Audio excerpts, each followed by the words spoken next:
दोस्तों, घातांक और करने वाले इस चैप्टर में आपका हार्दिक स्वागत है।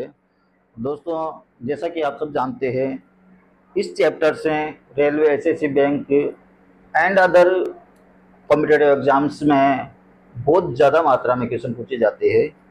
तो दोस्तों, ये चैप्टर हमारे लिए बहुत इम्पोर्टेंट हो जाता है। दोस्तों, सबसे पहले हम घातांक के बारे में जानेंगे, घातांक को समझने की कोशिश करेंगे। दोस्तों, घातांक क्या होती है? तो दोस्तों हम किसी संख्या को अगर उसी संख्या से बार बार गुणा करते हैं, जैसे मान लो हम x को x से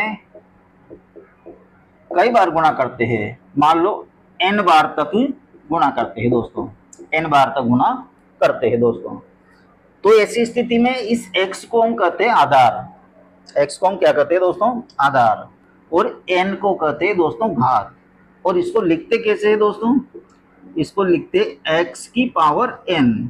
तो दोस्तों यहाँ x आधार हो गया और n पावर हो गया, और x की पावर n का अर्थ हो गया कि x को x के साथ n बार गुणा किया गया है। तो यहाँ पर देखो x को x के साथ n बार गुणा किया गया है, तो ये हमारी x की पावर n हो गई दोस्तों, घातांक के कुछ नियम है, बहुत कम थोड़े से नियम है दोस्तों, 2-4 नियम है जो हमें समझना जरूरी है। बेसिक को समझना जरूरी होता है दोस्तों। तो दोस्तों हम यहाँ पर कुछ इसके बेसिक्स नियम समझने की कोशिश करेंगे दोस्तों। डायरेक्ट ये एग्जाम्पल हल नहीं करेंगे दोस्तों, क्योंकि अगर आप बेसिक्स को नहीं समझोगे, डायरेक्ट एग्जाम्पल हल करने लग जाओगे दोस्तों, तो इस स्थिति में आप वो नहीं कर पाओगे जो आप करने के लिए यहाँ पर आए हो दोस्तों। यूट्यूब चैनल्स पर कई तरह के यूट्यूब चैनल्स है जहाँ पर आपको डायरेक्ट क्वेश्चन हल करवाए जाते हैं, बेसिक्स नहीं बताई जाती है, डायरेक्ट ट्रिक बताई जाती है। तो दोस्तों मेरा आपसे निवेदन है, मेरा आपसे करना है कि यदि आप बेसिक को समझे बिना, पूरी बेसिक भले आप ना समझे, लेकिन जितनी बेसिक आपको जरूरी है समझना, अगर उसको समझे बिना आप डायरेक्ट ट्रिक के पीछे भगोगे, डायरेक्ट ऑब्जेक्टिव क्वेश्चन हल करोगे आप, तो ऐसी स्थिति में आप कभी भी सफल नहीं हो सकते, ये मेरी गारंटी है दोस्तों। मैं जानता हूँ ट्रिक्स अपनी जगह इम्पोर्टेंट है, ट्रिक्स जरूरी है, सवालों को जल्दी सोल्व करने के लिए ट्रिक्स बहुत इम्पोर्टेंट चीज़ है। लेकिन अगर हम डायरेक्ट ट्रिक्स के पीछे दौड़ेंगे, अगर हमें बेसिक्स बिल्कुल भी समझ में नहीं आएगा, बेसिक्स का बिल्कुल भी ज्ञान अगर हमें नहीं होगा, तो ऐसी स्थिति में जो ट्रिक्स हम सीखेंगे वो ट्रिक्स हमारे कोई काम नहीं आएगी। अगर एग्जाम्पल को थोड़ा सा भी घुमा दिया, तो ऐसी स्थिति में आप उसी ट्रिक्स का प्रयोग करोगे, जबकि वहाँ पर वो फिर बैठती नहीं है और आप गलतियाँ करते जाओगे। दोस्तों, बहुत सारे यूट्यूब चैनल है जहाँ पर आपको सेलेक्टेड क्वेश्चन हल करवाए जाते हैं दोस्तों।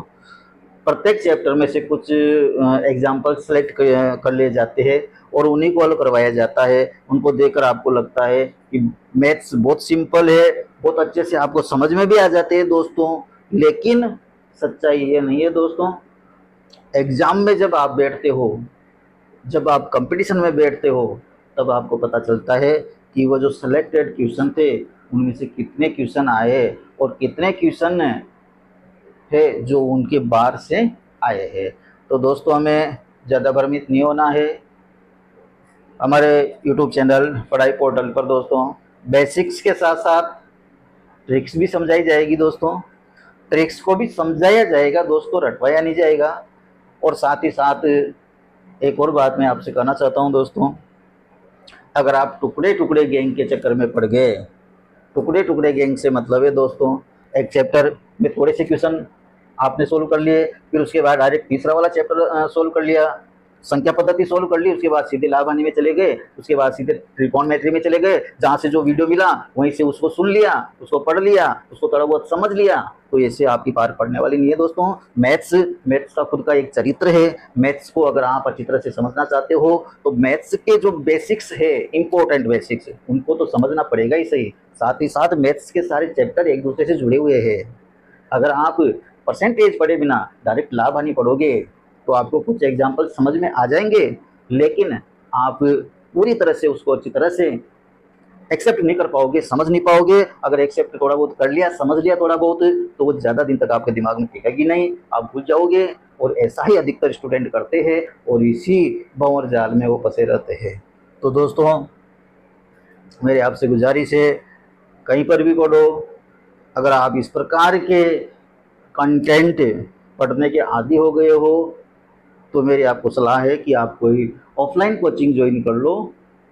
मैं ये नहीं करा कि आप मेरे यूट्यूब चैनल पर पढ़ो, आप भले ही कोई सी भी ऑफलाइन कोचिंग ज्वाइन कर लो, लेकिन इस प्रकार से अगर टुकड़े टुकड़े आप पढ़ोगे और डायरेक्ट ट्रिक्स के पीछे भगोगे तो आपका सिलेक्शन होने वाला नहीं है। तो दोस्तों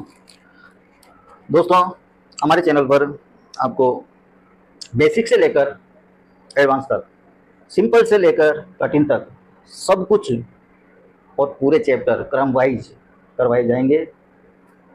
दोस्तों, हमने स्टार्ट की हुई है संपूर्ण maths for all competitive exams की सीरीज, और इसी सीरीज के अंदर हम प्रारंभिक मैथ से लेकर शुरुआती चैप्टर से लेकर एडवांस मैथ तक और एंड वाले चैप्टर तक क्रम से चलेंगे। अगर आपको क्रम से पढ़ना है, क्रम से पढ़ना है, तो ये चैनल आपके लिए है। और अगर आपको टाइम पास करना है, अगर आपको इसी प्रकार से अच्छे अच्छे एग्जाम्पल्स देखना है केवल, तो दोस्तों ये चैनल आपके लिए नहीं बना है।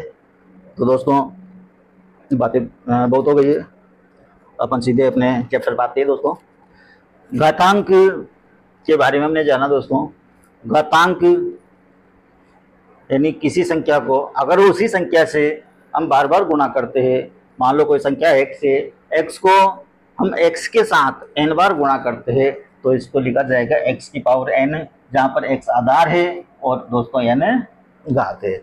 दोस्तों, घातांक के कुछ नियम है, बहुत सिंपल है, थोड़े से है, जिनको हम पढ़ेंगे।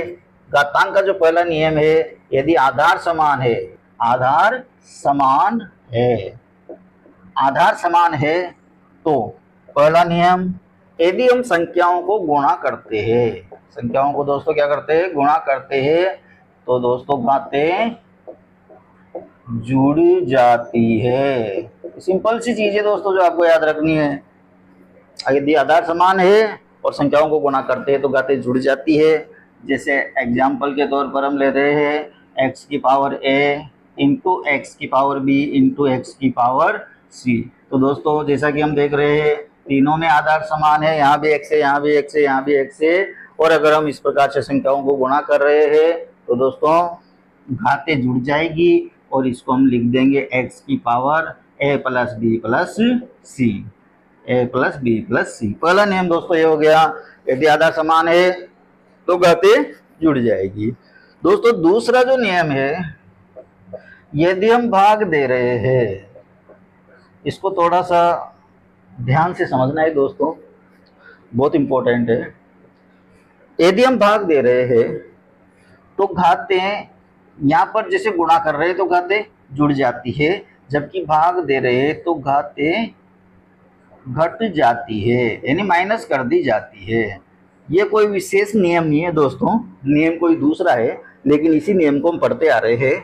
तो इसका एग्जाम्पल्स हम ले लेते हैं।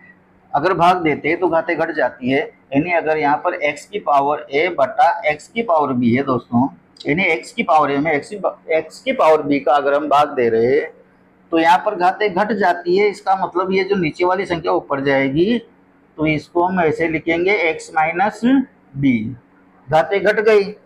जैसे यहाँ पर गुणा किया तो घातें जुड़ गई, और यहाँ पर भाग दिया तो क्या हो गई दोस्तों, घातें घट गई। दोस्तों, ये वाला जो नियम है ये एक दूसरे नियम से बना है। मेन जो हमारा नियम है वो ये है कि यदि किसी संख्या को हम उलट देते हैं, दोस्तों इस बात को ध्यान से समझना, क्योंकि घातांक वाले में आपको बहुत सारे नियम बताए जाएंगे, जबकि वो अलग अलग नियम नहीं है, वो इस एक ही नियम से बने हुए नियम है। तो दोस्तों, नियम ये है कि यदि संख्या को उलट दिया जाएगा तो घात का निशान बदल जाएगा। ये मेन नियम है दोस्तों, यदि संख्या को उलट दिया जाएगा तो घात का निशान बदल जाता है। जैसे यहाँ पर क्या हुआ दोस्तों, यहाँ x की पावर a है और नीचे x की पावर b है दोस्तों। इस x की पावर b को उलट दिया अपन ने, ये नीचे है, इसको कहाँ ले गए, ऊपर ले गए। ऊपर ले जाते दोस्तों क्या हो गई, ये x की पावर a तो ऑलरेडी पहले से ही थी, और ये x की पावर b को जब हम ऊपर ले गए तो जैसे जैसे मैंने अभी बताया आपको कि यदि किसी संख्या को उलट देते हैं तो उसका निशान बदल जाता है। तो यहाँ पर क्या हो गया दोस्तों, निशान बदल गया। और निशान बदलने के बाद पहला वाला जो हमारा नियम है कि यदि संख्याओं को गुणा करते हैं तो घातें जुड़ जाती है। तो दोस्तों जब हम इनको जोड़ेंगे तो चूंकि ऑलरेडी b जो है वो माइनस का है, माइनस का होने के कारण ये a प्लस बी नहीं होगा, क्या हो जाएगा दोस्तों, a माइनस बी हो जाएगा, क्योंकि ये ऑलरेडी किस चीज का है, ये माइनस का है। तो इन दोनों को जोड़ेंगे तो ये क्या हो जाएगा दोस्तों, a माइनस बी हो जाएगा। तो ये a माइनस बी किससे हुआ, पहले वाले नियम से हुआ कि यदि संख्याओं को गुणा करते हैं तो घातें जुड़ जाती है। और दूसरा जो मेन नियम हमारा है वो क्या है दोस्तों, कि यदि किसी संख्या को उलट देते हैं तो उसका निशान बदल जाता है, और इसी से ये वाला नियम दोस्तों बना है।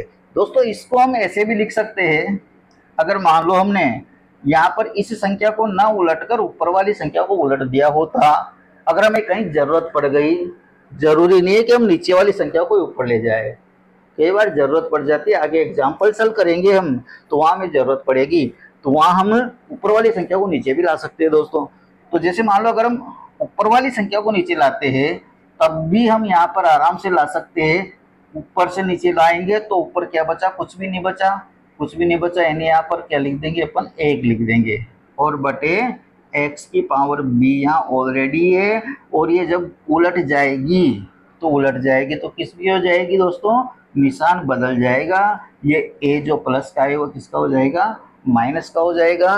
तो इस चीज को हम इस प्रकार से भी सोल्व कर सकते हैं अगर हमें जरूरत पड़ी तो।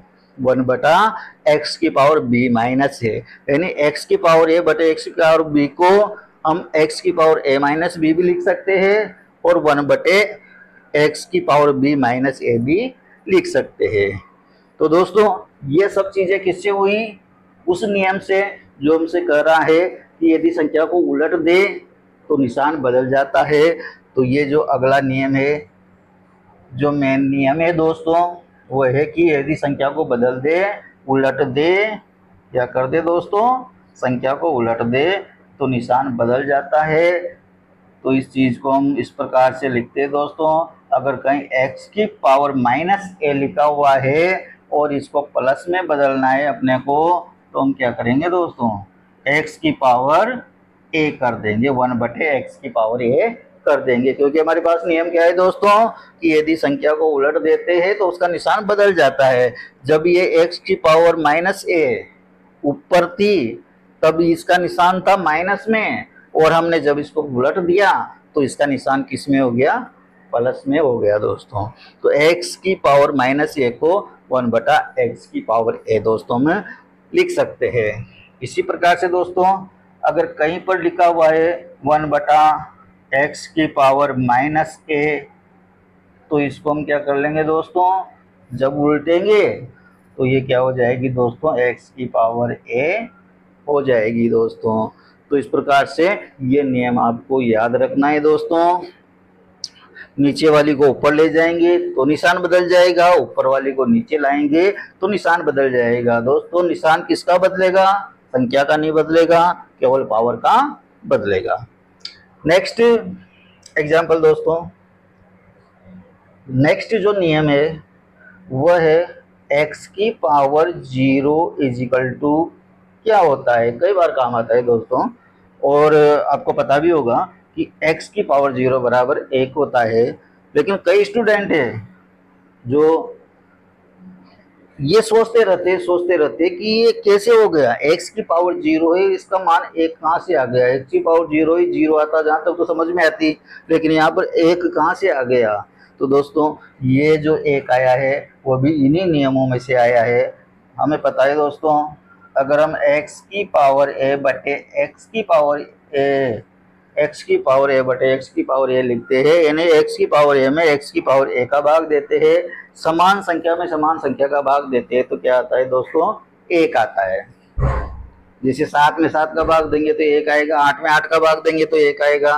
तो ऐसे ही समान संख्या का समान संख्या में अगर हम भाग देते हैं तो आंसर क्या आता है दोस्तों, 1 आता है, तो इसका मतलब इसका आंसर क्या हो गया दोस्तों, 1 हो गया। अब इसी चीज को हम ऐसे भी तो लिख सकते हैं ना दोस्तों, हमें हमारे पास नियम है, यदि संख्या में आधार समान है और जैसे यहाँ पर दिया था संख्याओं को भाग देते हैं तो क्या हो जाती है, पावर घट जाती है, माइनस हो जाती है, या फिर ये अगर किसी संख्या को उलट देते हैं तो निशान बदल जाता है। तो हम इसको कैसे लिख सकते हैं दोस्तों, x की पावर a माइनस a, भाग दे रहे हैं तो क्या हो जाएगी, घाते घट जाएगी।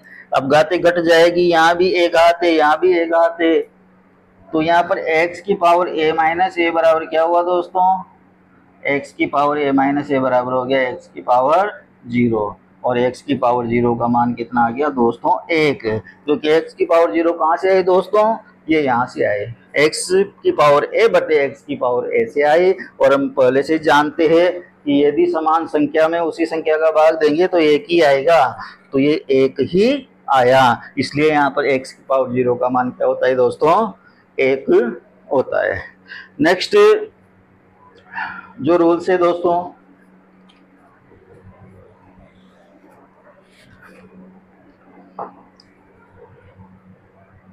नेक्स्ट रूल है दोस्तों, यदि x की पावर a और इसकी पावर में भी कोई पावर लिखी हुई है तो ऐसी स्थिति में अगर इस प्रकार से कोष्टक लगा हुआ है और उसके ऊपर दूसरी पावर लिखी हुई है तो ऐसी स्थिति में पावर से पावर मल्टीपल हो जाएगी, पावर से पावर गुणा हो जाएगी, यानी यहाँ पर x की पावर a और इसकी पावर b है तो इसका मतलब होता है x की पावर a b दोस्तों।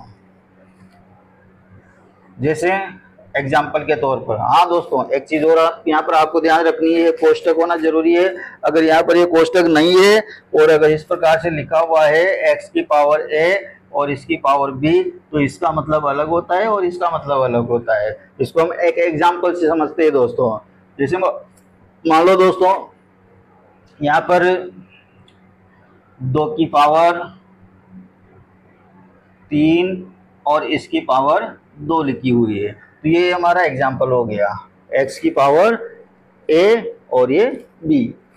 इसको सॉल्व करेंगे तो कितने आएंगे दोस्तों, अभी अभी जैसे मैंने बताया था कि अगर पावर के ऊपर पावर लिखी हुई है, कोष्टक के अंदर संख्या है, तो पावर से पावर गुणा हो जाएगी, 2 से 3 गुणा हो जाएगी, 2 की पावर कितनी आ जाएगी दोस्तों, 6 आ जाएगी। लेकिन अगर मान लो इसकी जगह इस प्रकार से लिखा हुआ है दोस्तों 2 की पावर 3 और इसकी पावर 2, तो इसका मतलब ये होता है कि यहाँ 2 के ऊपर बेस क्या है दोस्तों, 2, आधार क्या है दोस्तों, 2 है, और इसके ऊपर पावर लगी हुई 3 स्क्वायर। तो हम पहले किस कॉल करेंगे दोस्तों, 3 स्क्वायर कॉल करेंगे, तो ये हो जाएगा दोस्तों 2 की पावर 3 स्क्वायर। 3 स्क्वायर का मतलब क्या होता है दोस्तों, 9। तो इसका मतलब इस ये वाले जो संख्या है इसमें और इसमें डिफरेंस है दोस्तों। अगर कोष्टक लगा हुआ है तो घाते क्या हो जाएगी दोस्तों, गुणा हो जाएगी, लेकिन पावर के ऊपर पावर लिखी हुई है तो पहले ऊपर वाली पावर को सोल्व करेंगे, 3 स्क्वायर को सोल्व करेंगे, 3 स्क्वायर को सोल्व करेंगे तो 9 आ जाएंगे और आधार जैसे का जैसा ही रह जाएगा। तो नेक्स्ट वाला जो नियम है वो हमारा ये है दोस्तों। इसके बाद दोस्तों ये थे जब आधार समान है तब की बात, लेकिन यदि आधार समान नहीं है और पावर समान है तो ऐसी स्थिति में हम क्या करेंगे दोस्तों, यदि आधार समान नहीं है पावर समान है तो ऐसी स्थिति में हम क्या करेंगे दोस्तों, जैसे यहाँ पर x की पावर a और y की पावर a, आधार अलग अलग है लेकिन पावर एक जैसी है, तो ऐसी स्थिति में दोस्तों हम क्या लिख सकते हैं, इसको एक साथ लिख सकते हैं x की पावर x y की पावर a। इसको हम ऐसे समझ सकते हैं दोस्तों, जैसे यहाँ पर 2 की पावर 4 है और इंटू 3 की पावर 4 है, 2 की पावर 4 है, 3 की पावर 4 है, तो इसका मतलब क्या होता है दोस्तों, 2 की पावर 4 का मतलब है 2 इंटू 2 इंटू 2 इंटू 2। 3 की पावर 4 का मतलब क्या होता है दोस्तों, 3 इंटू 3 इंटू 3 इंटू 3। तो ये 2 into 2 into 2 into 2 into 3 into 3 into 3 into 3 ये वाली संख्या है दोस्तों ये। अब अगर हम इसको इस प्रकार से लिखे 2 तिया 6 इंटू 2 तिया 6 इंटू 2 तिया 6 इंटू 2 तिया 6, तो ये क्या हो गया दोस्तों 6 इंटू 6 इंटू 6 इंटू 6। इसको कैसे लिखेंगे दोस्तों, 6 की पावर 4। तो यही चीज यहाँ पर है दोस्तों, अगर आधार अलग अलग है पावर समान है तब हम आधार को गुणा कर सकते हैं और पावर को लिख सकते हैं। तो इसको हम कैसे लिख सकते हैं, 2 इंटू 3 की पावर 4 लिख सकते हैं। 2 इंटू 3 की पावर 4 का मतलब 2 तिया 6 की पावर 4 लिख सकते हैं। तो एक वाला ये एक ही नियम है दोस्तों जो आपको ध्यान रखना है। नेक्स्ट और लास्ट नियम दोस्तों, लास्ट नियम है दोस्तों, अगर x की पावर m बटे n है दोस्तों, x की पावर m बटे n है दोस्तों, तो कई बार यहाँ पर स्टूडेंट्स गलती कर देते हैं, जल्दबाजी में सवालों को हल कर देते हैं और x की पावर m बटे n को क्या लिख देते हैं, x की पावर m बटे x की पावर n करके सवाल को हल करने लग जाते हैं दोस्तों। तो ऐसी गलती हमें नहीं करना है। x की पावर m बटे n को हम किस किस तरीके से लिख सकते हैं वो मैं आपको बता रहा हूँ दोस्तों।